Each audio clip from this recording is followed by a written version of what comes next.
aku nih. Udah lama banget ya semenjak lebaran kemarin gak bikin podcast, dan baru kekumpul nih niatnya untuk bikin podcast lagi hari ini.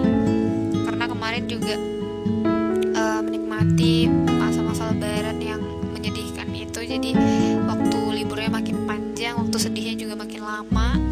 Tapi ya gak apa-apa, karena akhirnya juga bisa ngenetralin suasana hati yang kemarin itu. Alhamdulillahnya udah terlewatin, dan tetap harus semangat buat ngehadapin segala hal yang udah ada di depan mata. Jadi yang kemarin udahlah, jadi kita tetap harus fokus untuk ngelaluin apa yang ada di depan kita saat ini gitu ya. Tapi cukup lama sih, mungkin udah sekitar semingguan ya, atau 2 minggu lebih mungkin ya, semenjak lebaran. Baru hari ini aku bikin podcast lagi, gak apa-apa ya. Jadi hari ini aku pengen ngobrol sama kayak biasa, pengen sharing-sharing aja, gak ada yang spesial sebenarnya. Tapi kayak ya udah, karena waktu itu aku keinget nih, waktu itu pas aku update episode 3 yang bahasin soal sahabat. Waktu itu aku pernah bahas kalau aku bakal bahas tentang sahabat tapi yang lawan jenis. Jadi hari ini aku pengen cerita-cerita aja soal sahabat beda jenis ini. Sebenarnya gini ya, kalau aku pribadi dibilang punya sahabat cowok, dibilang sahabatan kayaknya enggak sahabat, karena kita nggak selalu nggak selalu ketemu gitu, nggak selalu yang memang bener-bener butuh gitu. Tapi aku ngerasa kayaknya dia satu-satunya orang yang bisa paham aku gitu. Oke, jadi nanti mungkin kita juga bakal bahas lah apa sih kelebihan kalau kita punya sahabat lawan jenis dari perspektif ceweknya ya, kalau menurut aku pribadi gitu. Jadi sebelum kita bahas itu, mungkin aku bakal cerita sedikit dulu, karena ya menurut pengalaman pribadi sih ya, aku punya temen. Jadi waktu itu kita kenalnya karena satu kampus tapi kita beda jurusan. Aku dikenalin awalnya sama teman aku waktu itu. Jadi pas itu kita kayak biasa aja, kayak temenan, karena memang waktu itu aku ada urusan sama dia, itu soal urusan komputer kalau nggak salah ya, masalah IT gitu. Jadi waktu itu aku butuh banget bantuan karena berhubungan sama laptop aku. Waktu itu aku udah semester akhir, jadi aku minta tolong sama dia. Akhirnya aku sama si cowok ini dekat, tapi kita memang cuman sebatas temen doang, karena dia memang asik orangnya. Jadi dia itu adalah tipe orang yang nggak mau banget nolak gitu, kayak gimana ya, ya udah kalau misalkan temen lagi butuh, dia pasti sebisa mungkin dia bakal nolongin gitu. Walaupun misalnya dia lagi punya kerjaan, dia kadang mau nunda kerjaannya, atau misalnya kalau memang nggak bisa ditunda sama sekali, dia bakal bilang nanti aku bakal tolongin gitu. Dan dia tuh memang kayak selalu ada gitu nolongin gitu kan. Akhirnya setelah kita lulus kuliah udah pisah. Dia dulu sebelum waktu itu dia duluan aku yang wisuda, baru dia wisuda. Jadi dia datang ke wisudaan aku, tapi aku nggak datang ke wisudaan dia karena aku udah nggak di kampus lagi waktu itu kan.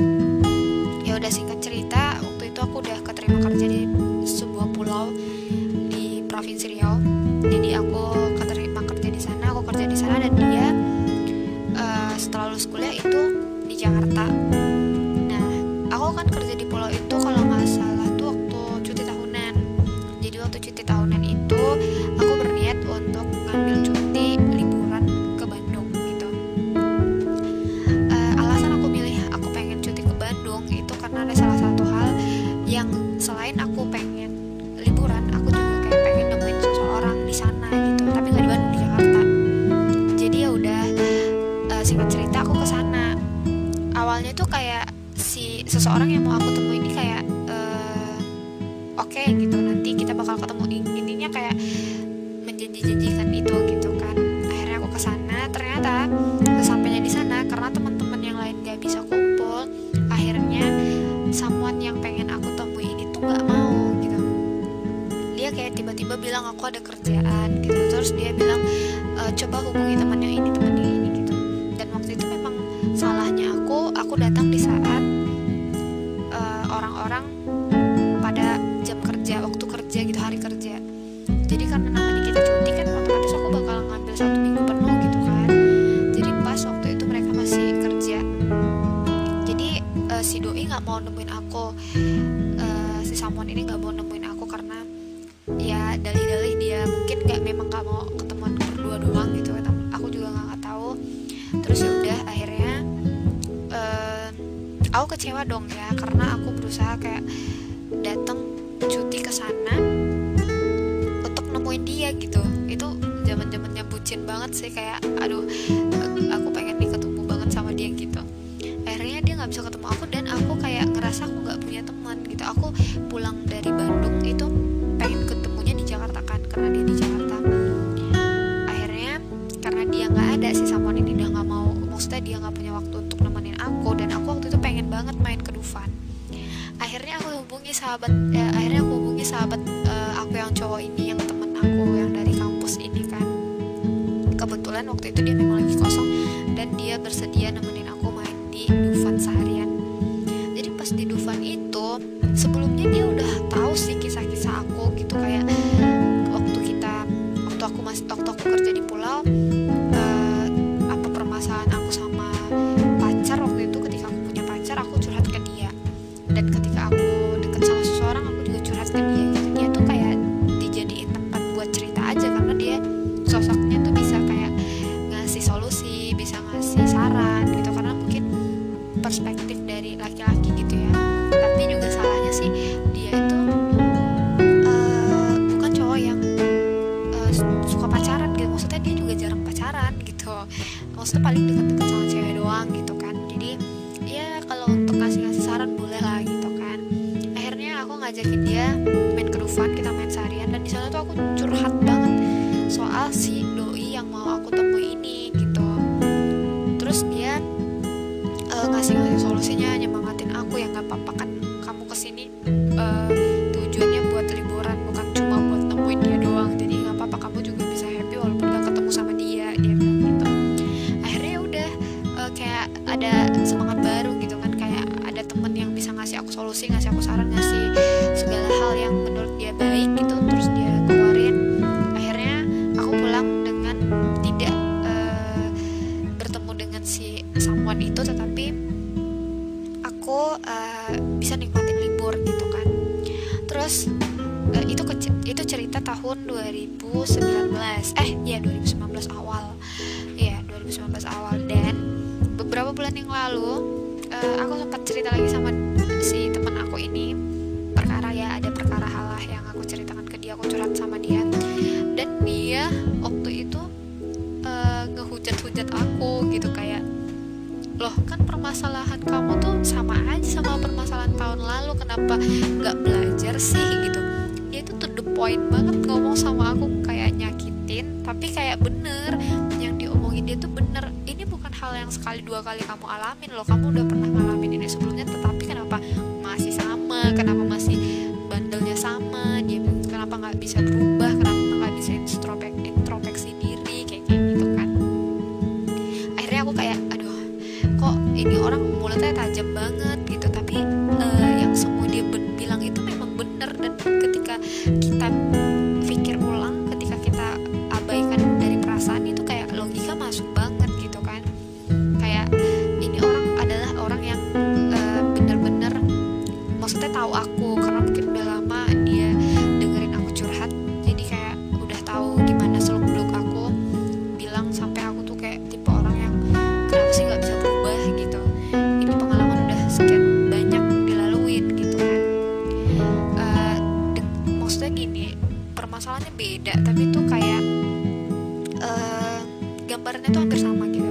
Jadi sebenarnya kamu bisa ngelewatin dengan pembelajaran yang ada sebelumnya gitu, walaupun sebenarnya permasalahannya nggak sama gitu kan. Ya udah, terus aku sampai mikir ini orang maksudnya baik gitu, dia mau ngasih saran-saran yang menurut dia baik dan masuk logika gitu kan. Tapi dia nggak pernah marah ketika aku datang ke dia ketika aku ada masalah. Jadi ketika itu aku sama sekali nggak pernah kontak dia, maksudnya tanyain kabar nggak pernah gitu, kayak nanyain apa nggak pernah, paling juga ngeliatin storynya doang gitu, kayak ya udah gitu, nggak ada komunikasi lain. Terus ketika tiba-tiba kemarin beberapa bulan yang lalu aku punya masalah, terus aku cerita ke dia nggak yang kenapa sih kamu giliran pas lagi ada masalah baru datang ke aku, dia nggak pernah sama sekali kayak gitu. Dia tuh orang yang benar-benar ketika kita butuh dia ada gitu, maksudnya aku pengen cerita nih gitu, aku pengen curhat nih, atau kalau itu kan masalah kayak menye-menye curhat-curhatan, kayak soal apa sih, kemampuan dia aja, dia tuh bisa nolongin gitu. Kayak waktu itu aku punya kendala sama Facebook, karena Facebook itu udah lama banget nggak dibuka dan aku nggak inget emailnya sama sekali gitu. Terus akhirnya aku tahu nama Facebooknya, cuman aku nggak inget password sama email dari Facebook itu. Jadi aku tuh waktu itu punya 2 Facebook kan, zaman masih sekolah alay dulu gitu. Jadi aku ngubungin dia juga ya karena mau minta tolong doang gitu, kayak tolongin dong, ini Facebookku kayaknya harus di nonaktifkan deh, daripada kan nggak dipakai juga gitu. Akhirnya dia nolongin gitu, dan banyak sih sebenarnya yang dia bisa lakuin gitu untuk nolongin temennya. Dan aku salutnya itu dia nggak pernah yang apa sih, kayak marah gitu ketika kita cuma datang pas butuh doang gitu. Jadi ya mungkin itu sih kayak cerita singkat, nggak singkat banget ya, maksudnya pengalaman aku punya temen cowok. Ya kalau dibilang sahabat, aku sih nganggepnya ya boleh jadi gitu, karena dia cukup ada lah gitu. Kita nggak pernah bahasin main, nggak pernah baper, nggak pernah segala macam, memang sebatas nolongin temen gitu, pas kita butuh dia ada gitu kan. Dan dari cerita aku tadi tuh, aku kayak bilang kalau sebenarnya kita tuh ada baiknya gitu kalau punya sahabat atau punya temen cowok. Kenapa? Karena cowok itu tuh beda kan, maksudnya udah pasti beda gitu sama cewek. Bedanya itu kalau cowok itu gimana ya, ketika dia punya sesuatu yang di pikiran dia, punya sesuatu yang ada di pikirannya, dia tuh kayak langsung ngomong gitu loh, kayak oh kamu terus kayak gini gitu. Jadi gambaran yang ada di pikirannya itu langsung keluar, kayak ngasih petunjuk untuk temennya ngambil keputusan kayak gitu. Terus juga ketika kita deket atau ketika kita bisa punya sahabat laki-laki itu, kita jadi diajarin kayak pola pikir kita tuh jadi beda. Kenapa? Karena kalau sama cewek kan pola pikirannya bakal sama gitu kan. Kalau sama cowok dia kayak cenderung ngandelin logika, yang kayak aku bilang tadi, kayak apa sih, perspektif dia sama kita tuh beda. Jadi dia kadang lebih enak diajak curhat karena dia juga apa sih namanya, lebih menggunakan logikanya ya ketimbang perasaannya. Jadi dia kalau kita punya masalah, dia bisa, kalau misalnya biasa kan kalau cewek curhat-curhatan sama cowok ya pasti kalau nggak soal patah hati, soal ya seputar tentang perasaan kan. Otomatis kalau misalnya kita curhat sama temen cowok, otomatis cowok itu kan dia lebih ngerti, oh cowok itu tuh senangnya begini loh, begini begitu gitu. Jadi dia bisa kasih saran, oh baiknya tuh kamu kayak gini kayak gitu. Jadi kayak lebih menggampangkan kita untuk bisa ngambil kesimpulan gitu, oh ternyata cowok tuh gini gitu, oh ternyata cowok tuh gitu. Dan juga tuh cowok tuh kayak tipe sabar gitu loh kalau ngadepin cewek curhat. Jadi kayak ngerasa nggak, dia tuh kayak ya udah didengerin dulu, nanti pas terakhir dia bakal ngeluarin semua apa yang dia rasa benar gitu, biar sahabatnya tuh tahu gitu, biar sahabatnya sadar kayak gitu. Bahkan kayak aku ceritain tadi, aku kayak dihujat-hujat gitu, kayak dikata-katain, tapi aku ya udah, aku nggak marah karena ngerasa oh kalau dipikir-pikir ya memang benar. Tapi kan balik lagi nih, perasaan cewek tuh kayak nggak bisa dibohongin gitu kan. Jadi ya udah, boleh sih hujat aku gitu, tapi asalkan kamu juga bisa nerima aku bakal bisa ngelewatin itu tapi bertahap gitu. Dan sahabat-sahabat cowok itu tuh bisa diandalin. Kayak yang aku bilang, kayak waktu itu aku butuh dia perbaiki laptop, dia bisa, dia untuk installin ini itu dia bisa, minta tolong dianterin juga bisa. Dan tapi itu bukan di konteks memanfaatkan ya, maksudnya kita memang saling, ya udah kalau misalnya ketika dia butuh sesuatu ke kita, apa yang bisa kita lakukan ya kita bantuin gitu. Jadi menurutku itu salah satu dari, nggak salah satu juga sih, maksudnya udah gambaran kenapa kita kayaknya lebih bukan lebih bagus, kayak lebih ada keunggulannya dikit lah kalau kita tuh punya sahabat cowok gitu. Maksudnya keunggulan cowok ketika sahabatan sama kita, intinya gitu sih. Jadi ya beruntung buat kamu, buat kalian yang punya teman-teman cowok yang bisa ngerti, yang bisa itu ya. Satu lagi yang aku ingat tuh, kalau sama cowok kita kayak jarang banget kan berantem. Kayak kalau temenan cewek-cewek kesinggung dikit mah berantem, nggak ada yang gak enakan, nanti ada masalah terus gak enakan. Kalau sama cowok kan kayak jarang-jarang banget gitu kan, kayak ya udah kita kan cowok cewek jarang-jarang berantem gitu kan. Dan itu sih pertemanan yang awet kalau menurut aku sih. Jadi bersyukur buat kamu yang punya sahabat cowok yang memang baik banget, yang bisa ngasih segala hal, maksudnya bisa ngasih segala kebaikan yang dia punya untuk sahabatnya. Itu bersyukur banget. Tapi itu di luar konteks ya, kan beda cerita nih kalau misalkan ada cowok cewek temenan sahabatan, tapi karena terlalu deketnya akhirnya ngebaper gitu ya. Itu nanti mungkin bakal ada sesi berikut ya, kalau misalkan ada kesempatan buat bahas itu, mungkin nanti kita bakal bahas. Tapi yang aku ceritain tadi yang jelas itu di luar konteks kita punya perasaan. Jadi kita memang pure sama-sama teman, sama-sama nganggap teman, sahabat yang bisa nolong satu sama lain, itu aja. Jadi ya menurut aku semakin kita dewasa sekarang, nyari yang benar-benar teman itu susah. Jadi kita ya lingkup kita makin kecil, percaya nggak? Makin kalian dewasa, kalian jadi malas bergaul, kalian malas nambah teman gitu.